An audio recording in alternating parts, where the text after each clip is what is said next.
अस्सलाम वालेकुम, आप देख रहे हैं GNN। मैं हूं ज़ैनुल हसन और मैं हूं इकरा रियाज। हेडलाइंस आप जान चुके। बुलेटिन का आगाज करेंगे अहम खबर के साथ।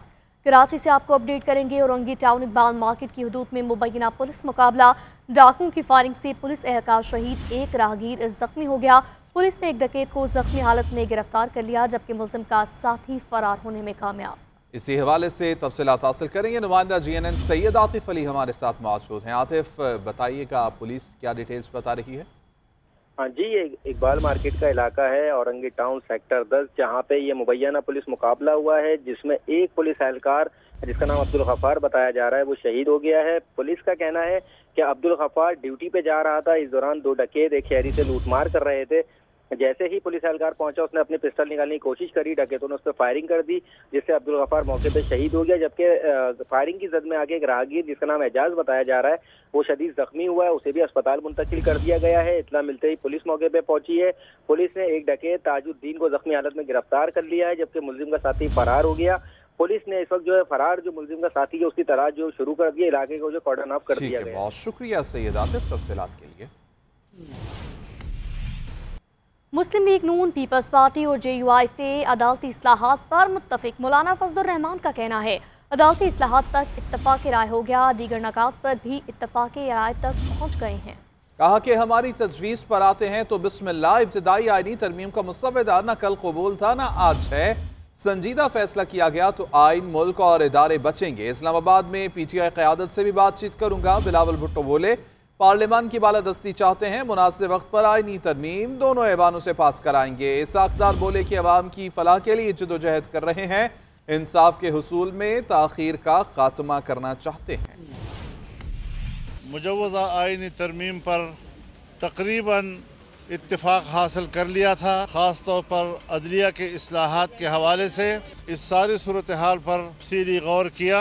अदलिया के इस्लाहात की हद तक तो हमने इत्तिफाक राय हासिल कर लिया है। अगर हमारे तजावीज़ पर आते हैं तो बिस्मिल्लाह, और अगर नहीं आते तो हम कल भी उसको मुस्तरद कर चुके थे और आज भी हम उसी मौक़े पे कायम हैं। कल इस्लामाबाद पहुंचकर पाकिस्तान तहरीक इंसाफ की क़यादत से भी बात करूंगा, उनका इत्तिफाक राय भी इंशाल्लाह हासिल किया जाएगा। बहुत बड़ा तारीखी कामयाबी है कि हम इस कंसेंसस की तरफ बढ़ते जा रहे हैं। हमारा उम्मीद है कि इसी कंसेंसस के साथ मुनासिब वक्त पे हम आईनी तरमीम को दोनों पार्लियामान के जो हाउसेस हैं उनसे पास करवा के।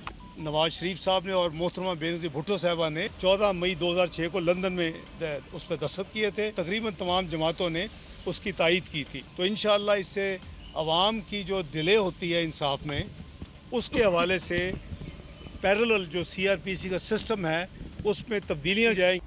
आईनी तरामीम की मंजूरी का चैलेंज। जाती उमरा में तवील मुशावरती बैठक हुई। नवाज शरीफ का सियासी कायदीन के एजाज में इशाइया, सदर सरदारी, वज़ीर आज़म शहबाज शरीफ, बिलावल भुट्टो और मौलाना फजलुर रहमान ने शिरकत की। नायब वज़ीर आज़म इसहाक डार, गवर्नर पंजाब, वज़ीर आला पंजाब मरीम नवाज, वफाकी वज़रा और दीगर रहनुमाओं ने शिरकत की। आईनी तरमीम से मुतालिक मुशावरत भी की गई। 26वीं आईनी तरमीम, कौमी असम्बली और सेनेट के अजलास आज तलब कर लिए गए। हुकूमत ने अपनी हिकमत अमली बना ली। मुसव्वदा पहली मंजूरी के लिए सेनेट, जबकि बाद में कौमी असम्बली में पेश किया जाएगा। तहरीक इंसाफ ने भी हुकूमती मंसूबे को नाकाम बनाने के लिए अपना प्लान तैयार कर लिया है। 26वीं आईनी तरमीम के हवाले से सेनेट और कौमी असम्बली के इजलास आज तलब। दोनों ऐवानों में बुलाए गए इजलास के एजेंडे में आईनी तरमीमी बिल शामिल नहीं। इजलास में कमेटी रिपोर्ट्स और मुतअद्दिद दीगर बिल मंजूरी के लिए पेश किए जाएंगे। उधर काबीना का आज होने वाला इजलास मुलतवी कर दिया गया। दूसरी तरफ तहरीक इंसाफ ने कौमी असम्बली इजलास से मुतल्लिक हिकमत अमली तय कर ली। ज़राए ने बताया कि कौमी असम्बली इजलास में तमाम अरकान शिरकत नहीं करेंगे, सिर्फ चंद मरकजी कायदीन ही पार्लियामेंट आएंगे। अपोजिशन लीडर उमर अयूब के मुताबिक मौलाना फजलुर रहमान से आईनी तरमीम के मुसव्वदे पर मुशावरत के बाद ही इजलास में जाने का फैसला किया जाएगा। कुछ बात करेंगे शंघाई ताउन तंजीम इजलास की। शंघाई ताउन तंजीम रुकन ममालिक के दरमियान सियासत, सिक्योरिटी, तजारत, मईशत, सरमाकारी और सकाफत के शोबों में ताउन बढ़ाने पर इत्तफाक। SCO का सरबराही इजलास इस्लामाबाद डिक्लेरेशन के साथ खत्म हुआ। इजलास में इंसदाद दहशतगर्दी की इलाकाई एग्जीक्यूटिव कमेटी के क़याम की मंजूरी भी दी गई। शंघाई ताउन तंजीम सरबराहान ने कामयाब इजलास पर पाकिस्तान को खराज तहसीन पेश किया। 2025 के लिए SCO की सरबराही रूस के सपुर्द कर दी गई। इस्लामाबाद में शंघाई ताउन तंजीम का इजलास, army chief general Saeed Asim Munir और रूस के वज़ीर-ए-आज़म मिखाइल मिशोस्टिन की मुलाकात हुई। रूस के वज़ीर-ए-आज़म ने गर्मजोशी से army chief general Saeed Asim Munir से मुसाफा किया।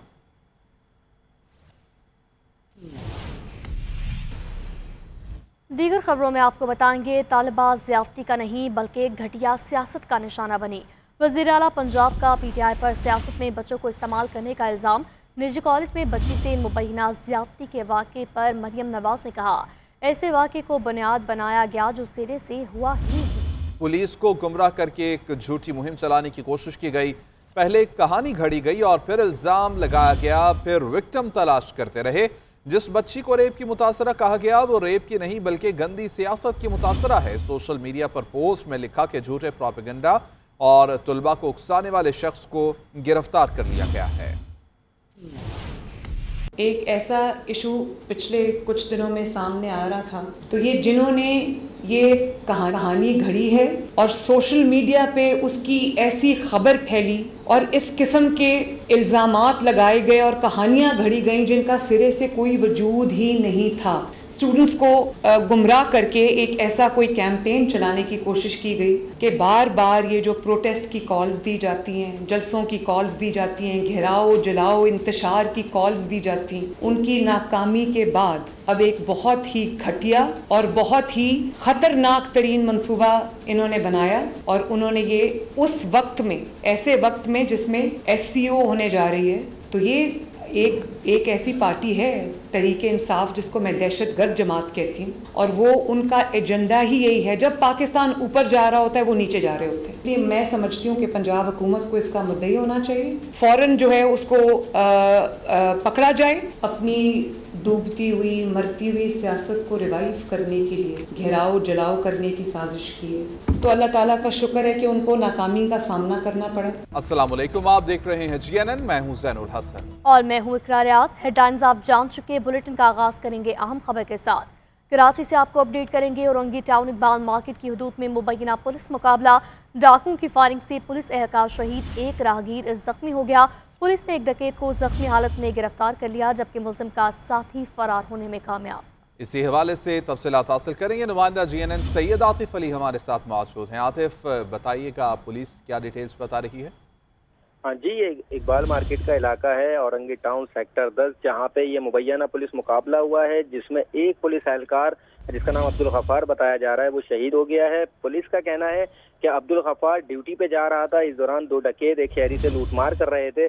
जैसे ही पुलिस एहलकार पहुंचा उसने अपनी पिस्टल निकालने की कोशिश करी, डकैतों ने उस पर फायरिंग कर दी जिससे अब्दुल गफ्फार मौके पे शहीद हो गया। जबकि फायरिंग की जद में आगे एक राहगीर जिसका नाम एजाज बताया जा रहा है वो शदीद जख्मी हुआ है, उसे भी अस्पताल मुंतकिल कर दिया गया है। इत्तला मिलते ही पुलिस मौके पे पहुंची है। पुलिस ने एक डकैत ताजुद्दीन को जख्मी हालत में गिरफ्तार कर लिया है जबकि मुलजिम का साथी फरार हो गया। पुलिस ने इस वक्त जो है फरार जो मुलजिम का साथी है उसकी तलाश जो शुरू कर दी है, इलाके को जो कॉर्डन ऑफ कर दिया गया। बहुत शुक्रिया सैयद आतिफ तफसीलात के लिए।